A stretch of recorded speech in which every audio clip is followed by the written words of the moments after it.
Good afternoon and welcome to Energy Talks. Welcome to all our viewers.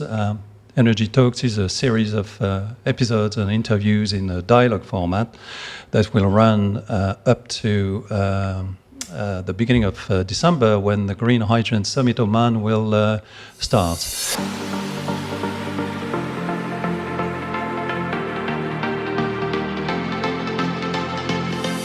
And today I'm delighted to welcome a prominent management consulting company in the Middle East, and in particular delighted to welcome Mr. Javier Doblas, who is a managing director and partner of BCG in Dubai.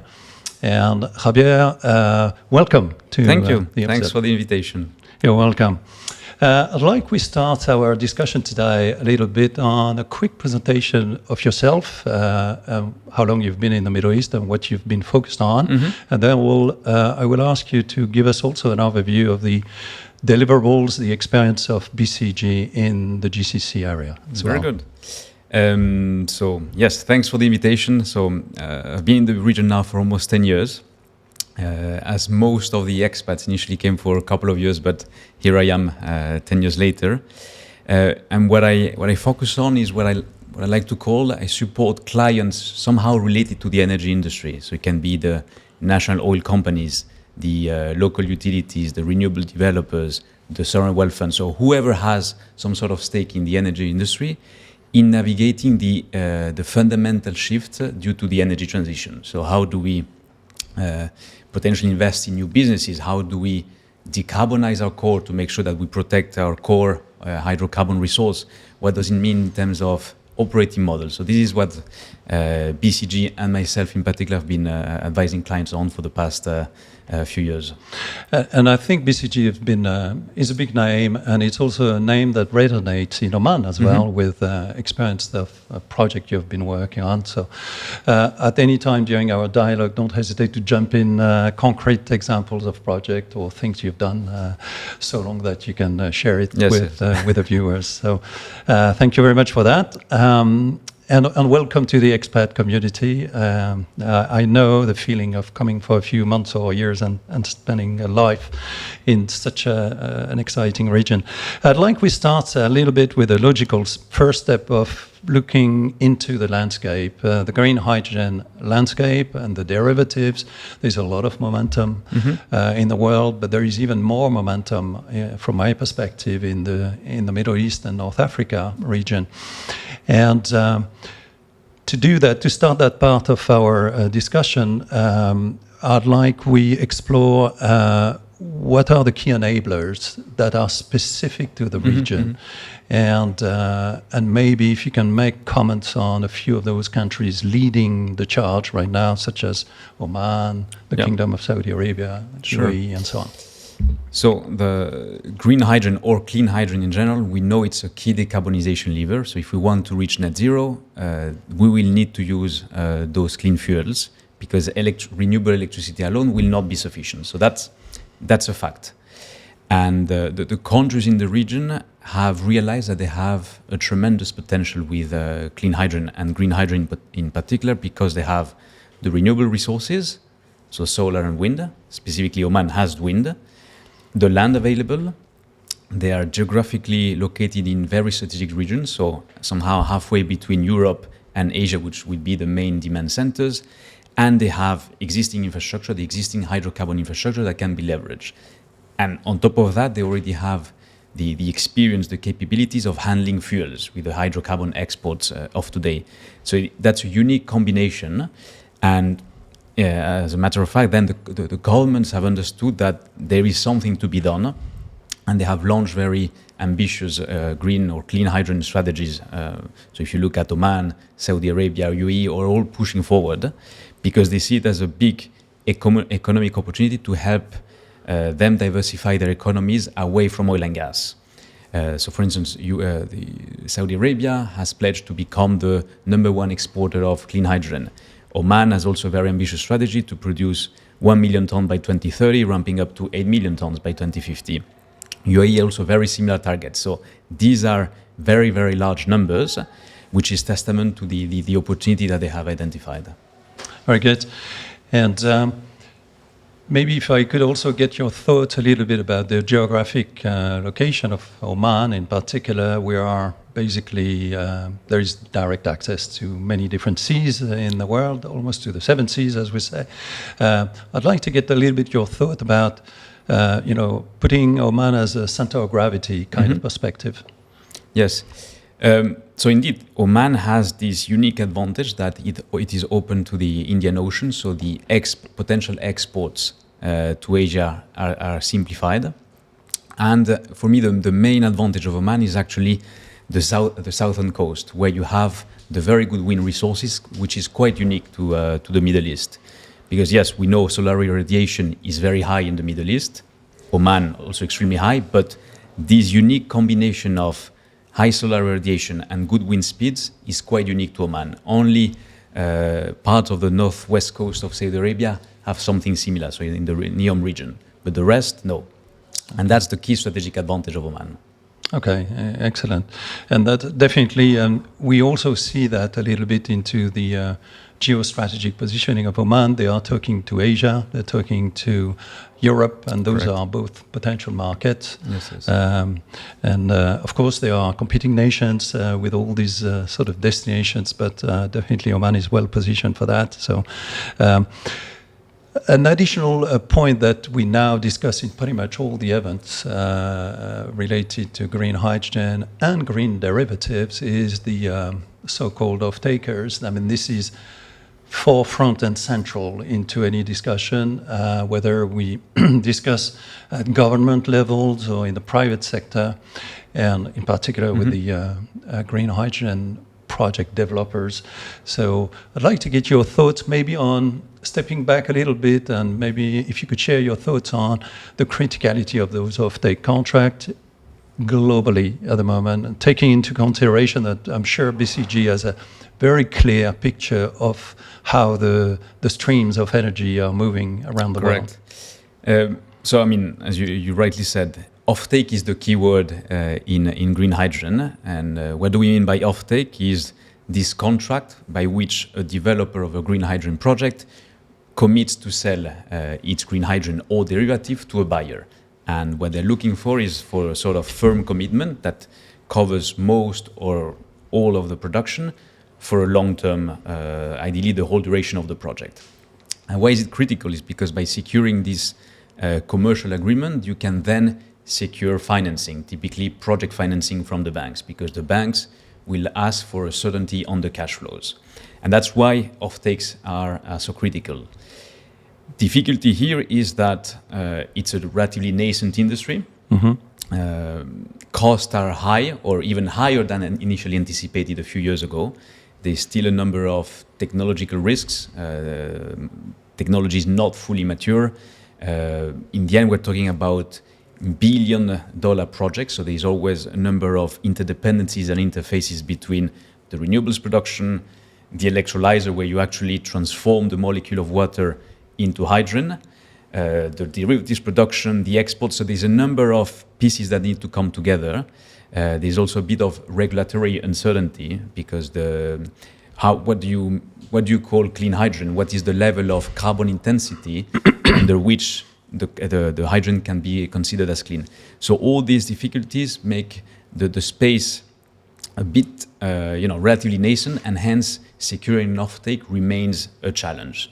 So when you look globally at this overall big momentum, as you said, when you look at the pipeline of projects, there's like more than 2,000 projects globally announced, or at different stages of maturity, that want to produce clean hydrogen, most of them being green. But only of those 2,000, only roughly 10% have secured some sort of offtake. And of those 10%, only 13% are binding offtake, where there is an actual contract with real commercial terms. So it remains one of the main challenges, securing that offtake so that you can move on in your project, secure the financing, and finally start building. Okay. Yeah, absolutely. And maybe just staying into the offtake contract for 1 minute, without going into the intricacy of those complex contracts, but there is the price and the pricing formula and model, and there is also the certification, as you clearly referred to. And certification seems to be pretty much under control. We have certification methodology of the carbon content from the production through the transportation all the way to the end users. Pricing is obviously a bit of a challenge because it's also related to the carbon content to a certain extent, but also it's all about whether that's going to be secured contract with, like fixed blocked off amount of energy equivalent, or basically buying on the merchant open market. So. Again, what's your thoughts about the direction that these emerging markets are going to take? It's difficult to say. I mean, it's a nascent market, but typically people, well, at least within BCG, we think of clean hydrogen a bit as in similar terms to the LNG market. We expect it to develop somehow similarly, because in the end, LNG, when it was first launched, also seemed a bit like a crazy idea, much more expensive than shipping the gas through a pipeline. So people were like, how can we transport that? Who is willing to pay 3-4 times the cost of gas? So you had to rely on a number of companies and countries that were willing to take the risk, agree on long-term contracts, and progressively became a bit more merchant. And today the spot market on LNG is a well-functioning one. So we see a number of parallels in BCG. And hence the way we think about the commercial structures and how they're going to evolve is a bit along those lines. Long-term contracts for now, and potentially then agreeing with some sort of indexation mechanisms, etc. And then at some point moving a bit more into a merchant type of contracts. I get, and the future will tell. Who knows exactly? Yes. Okay. We're going to change gears a little bit and zoom into Oman, because that's the country that welcomes us here, and in particular for the Green Hydrogen Summit Oman. So you touch on the advantages and benefits that the region offers, such as the sunny radiance and the breezing coastal line of Oman in particular. But I'd like you to get your thoughts on the other advantages that Oman is offering. Oman have champions. They have energy champions. They have logistic and port terminal management champions, as SIAD, of course. And they have that relatively unique structure called Hydrogen Oman, or so-called Hydrom. How do you see those structural benefits from the perspective of a foreign direct investor, and how does that help maybe with the bankability of the project? Indeed, I think what you just mentioned is spot on. It's not just about the natural resources, it's also the way the sector is structured in Oman is very attractive to international investors. So Hydrom, which is the entity that's been created to lead the development of the green hydrogen sector, acts as an orchestrator. So it is in charge of delineating lands and offering them to the market. And just that is very unique, because if you're a developer of a green hydrogen project in any other country, it is not clear how you get access to the land. You need to start talking to a number of stakeholders, the ministries of energy, the ministries of housing. So it is a whole development process to get access to the land, etc. Here, no, it is already provided to investors. And it is provided to investors in a very structured, open and transparent manner with these auctions. And this has been very successful. So when you look at the track record of Oman, and in particular Hydrom, in a couple of years, they were able to run 2 rounds of auctioning, and they were able to award 8 projects, 8 gigawatt scale projects, which represent collectively more than 35 gigawatts of renewable capacity and $50 billion of investment in just a couple of years. To give you a point of comparison, a typical renewable auction, which is a very mature industry, can take 6, 9, 12 months, if not more. Here in that same time frame, they were able to do it for green hydrogen, which is a very unique and testament to the way that Oman is probably doing something right. And it's not just hydrogen, it's also, as you mentioned, the rest of the ecosystem. So you have OQ, so the OQ group, which has a number of subsidiaries that are involved. So in particular, OQ Alternative Energy, which is the renewable champion of Oman, who is participating in those projects alongside international investors.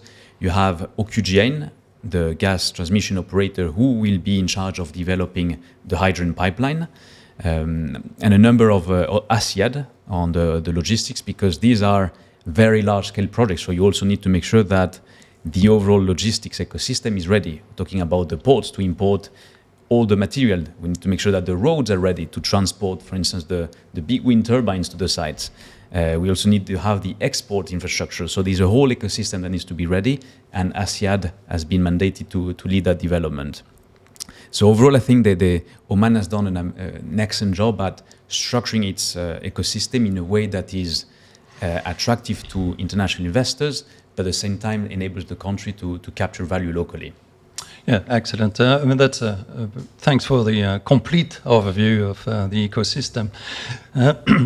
Looking at maybe also, in addition to what you said, what would you think or see the sectors where Oman has to further or continue further developing to support those projects? I'm maybe throwing a few of them at you, like seawater desalination or infrastructure of transporting the gas or the electricity. Yeah. So one thing that is quite unique to Oman is indeed the infrastructure, what we call the shared infrastructure. So all these 8 projects and the ones coming later on will be connected, will be sharing a number of assets, because the sites where you produce the hydrogen in Oman are further down the center of the country, like 50, 100 kilometers from the coast. So you need to transport the energy from those sites to the export terminals. And Oman has decided, and we believe at BCG that it makes a lot of sense, to pool the resources. So the project will be sharing the hydrogen pipeline, the transmission lines, and the water supply and water reject. And those, by pooling those resources, you are able to reduce cost. Of course, it creates a bit of project-on-project risk, because not only you are managing your own projects, but you also depend on that shared infrastructure to be ready.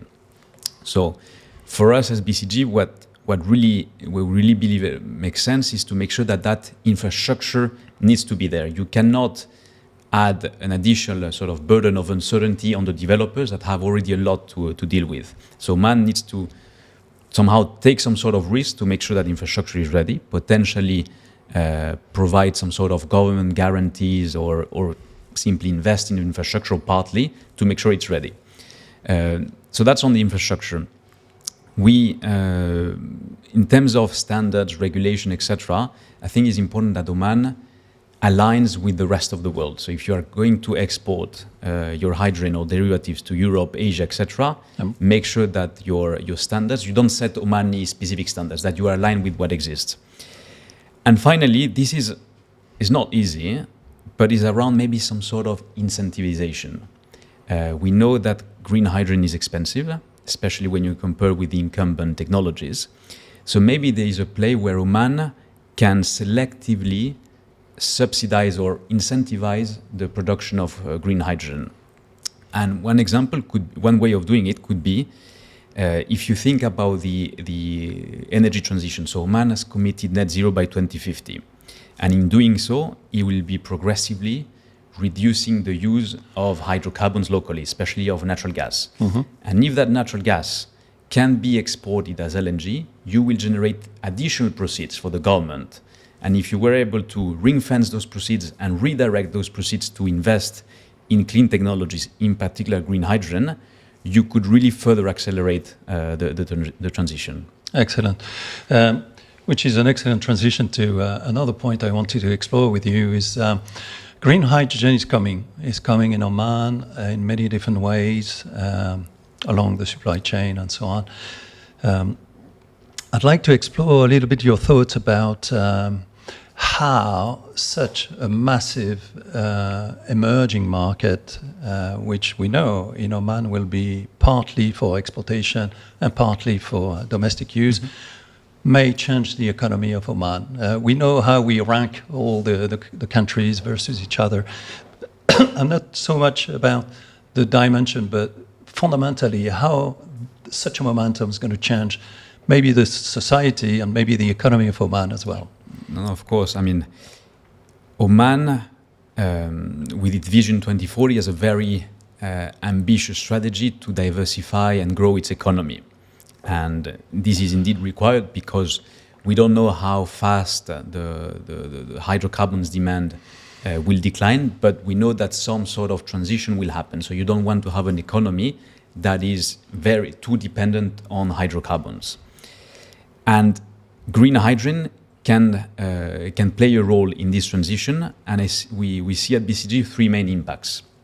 The first one is the direct impact of investing in green hydrogen in Oman. You will be creating jobs, you will be increasing GDP because you will be producing molecules, exporting them or using them locally. So that's an additional activity that doesn't exist today.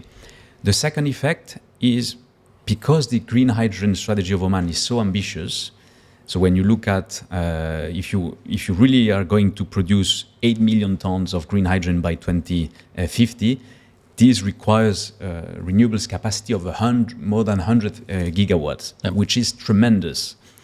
So that the sheer size of the green hydrogen strategy of Oman creates a sort of catalyzer to localize part of the value chain. So for instance, some sort of part of the solar panels manufacturing, wind turbines manufacturing, battery manufacturing, electrolyzer manufacturing, because to localize, investors, they need significant volumes, and that those volumes can be provided by Oman.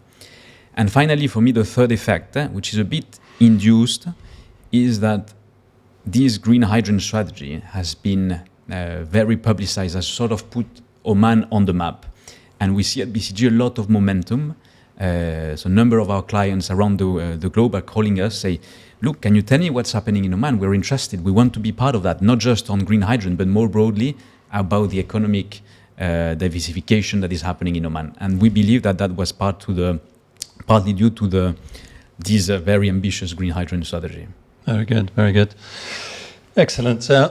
We'll move into another section of our dialogue, which is probably bread and butter for you, Javier, because that's the finance. And I guess based on your experience and background, that's certainly a subject of an area of focus for you.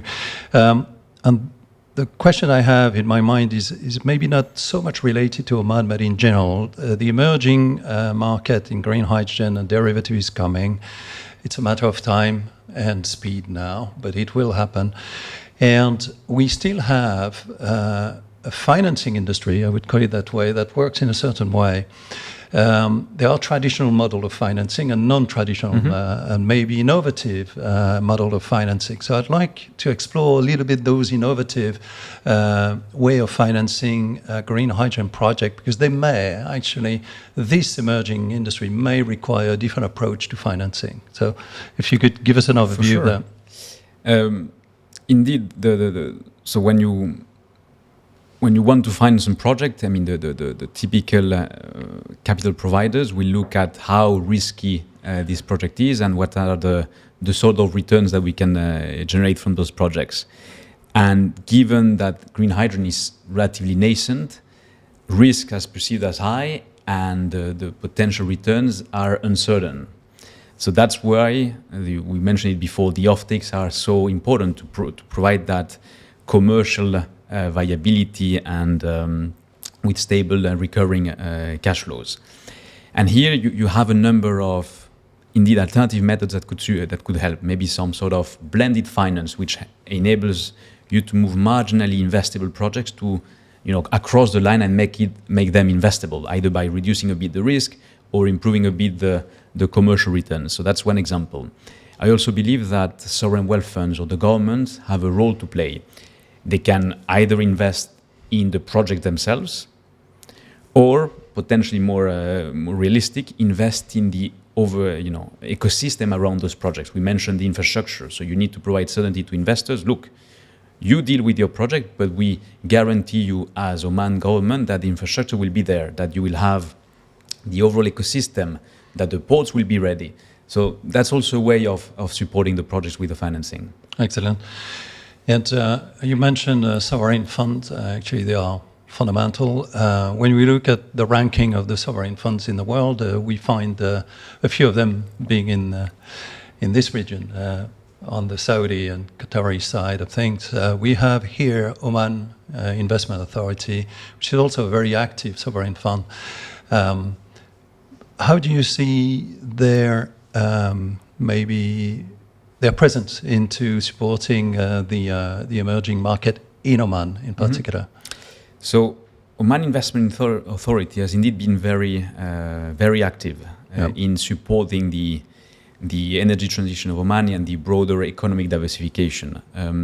We see them playing in at least two dimensions. One is they have been selectively investing in very promising startups in the region, in Oman and globally, and trying to localize those companies into Oman. So they have invested in battery energy storage manufacturers, which is a potentially very attractive investment, but also has the opportunity to be localized in Oman and enable securing the supply chain for the energy transition that would be unfolding in Oman. So that's one area where we believe they're doing a fantastic job. The other one is, in the end, OIA is also the custodian of a number of national champions, in particular the OQ group. So effectively, OIA, through its portfolio companies, is investing in the transition. Yeah, absolutely. Excellent. So, we are all aware, I mean, it's public information that there are very large green hydrogen investment being under due diligence or study right now. So, any guess or any thoughts about the timing of that? I mean, of course, we'll probably have some of the project developers sitting where you are in the future, and they will tell us, probably they will give us an update. But I want to believe that they are not completely synchronized, because they were awarded via the first and the second auction, and now we've got the third auction coming up. Correct. So any thoughts about some potential FID that will draw these innovative financing requirement that you referred to? So indeed those 8 projects that have been awarded as part of round 1 and round 2 of Oman Green Hydrogen auction run by Hydrom, the target is that they start commercial operations in 2030, which means they need to take FID somewhere in 2026, early 2027, so that they have enough construction time to be ready by 2030. We understand that some projects are moving forward, so there is definitely progress with the studies to understand the resources, the commercial discussions with potential off-takers. So things are moving forward. What can happen is maybe there's 1 or 2 years of delay in some of those projects. I don't believe that that's the end of the world, because this is such a nascent industry that will happen anyway. What's important is that those projects move forward, and we believe that this should be happening. And actually, we have one of the projects, the ACME one, who has taken FID on its first phase. So that should already catalyze and generate a number of learnings for the rest of the projects and Oman as a whole. Absolutely. So business is calling business. Yeah. Correct. Yes. So which is, I guess, is the good news. I'd like to also look at another enabling factor for the green hydrogen development here in Oman, but also regionally, is about the collaboration. And Oman is known for promoting collaborative approach in their strategic partnership. We named some of the state organization here, but as a government, we've seen also alliance, government-to-government alliance and development, be it with Asia or some Asian states, locally or regionally, as well as with Europe. I'd like to get your view on how critical is that collaboration to enable the market to materialize in particular in Oman.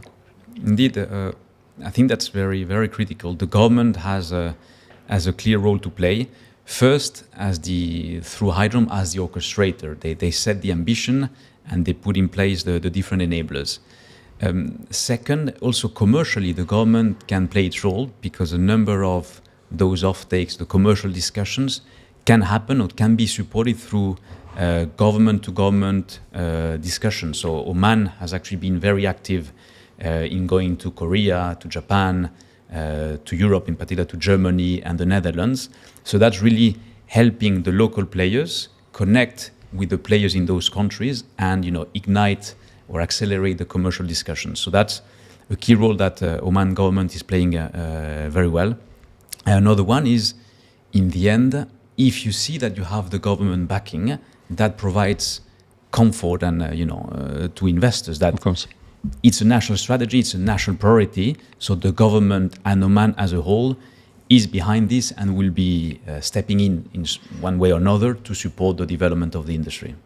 Yeah, we've seen that very visibly with the alliance and the strategic agreement with the Port of Amsterdam, of course, the Port of Antwerp, and the backbone hydrogen project in that will feed Germany and the Benelux in the future. So definitely, do you also see those kind of strategic? And I'm asking you to do a bit of perspective on that one,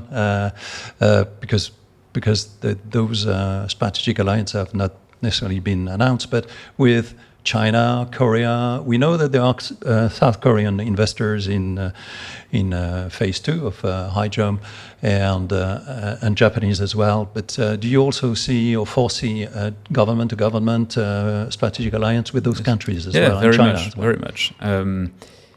The first, my understanding is that the first focus of those government-to-government alliances were mostly with Japan and South Korea, which are expected to become export nations, and Oman is very well placed to export its hydrogen and derivatives to those nations. But China increasingly, because we see China as a real partner for the region, because it can provide financing, it can bring developers, and very importantly, it can bring the technology. The largest solar panel manufacturers, wind turbine manufacturers, battery manufacturers, electrolyzer manufacturers are Chinese. And that, for me, if we step a little bit back from green hydrogen and look more broadly about the energy transition, what is happening is we're at the moment where we have a great window of opportunity for Oman and the Middle East more broadly to localize those supply chains, because in particular the Western world companies are looking to diversify their supply chains away from China, notably because of the different commercial and tariffs put in place by the Trump administration. And the Chinese companies are looking to actually move part of their supply chain out of China so that they avoid the sanctions, the tariffs, etc. And that creates the opportunity for the Middle East to attract that supply chain locally. And here is where the government has also a key role to play in initiate the initial discussions with those countries and provide an attractive ecosystem to attract those companies into the country. Exactly. Another aspect of the strategic collaboration is you and I are originally from a region that we call Europe, right? And then we see sometimes the challenge that we have to basically bring everybody around the table, fix and synchronize every countries on the same regulation and make a market happen. What about the GCC areas? Because we've named a few countries that are really, commercially, on that commercial momentum of developing low carbon hydrogen.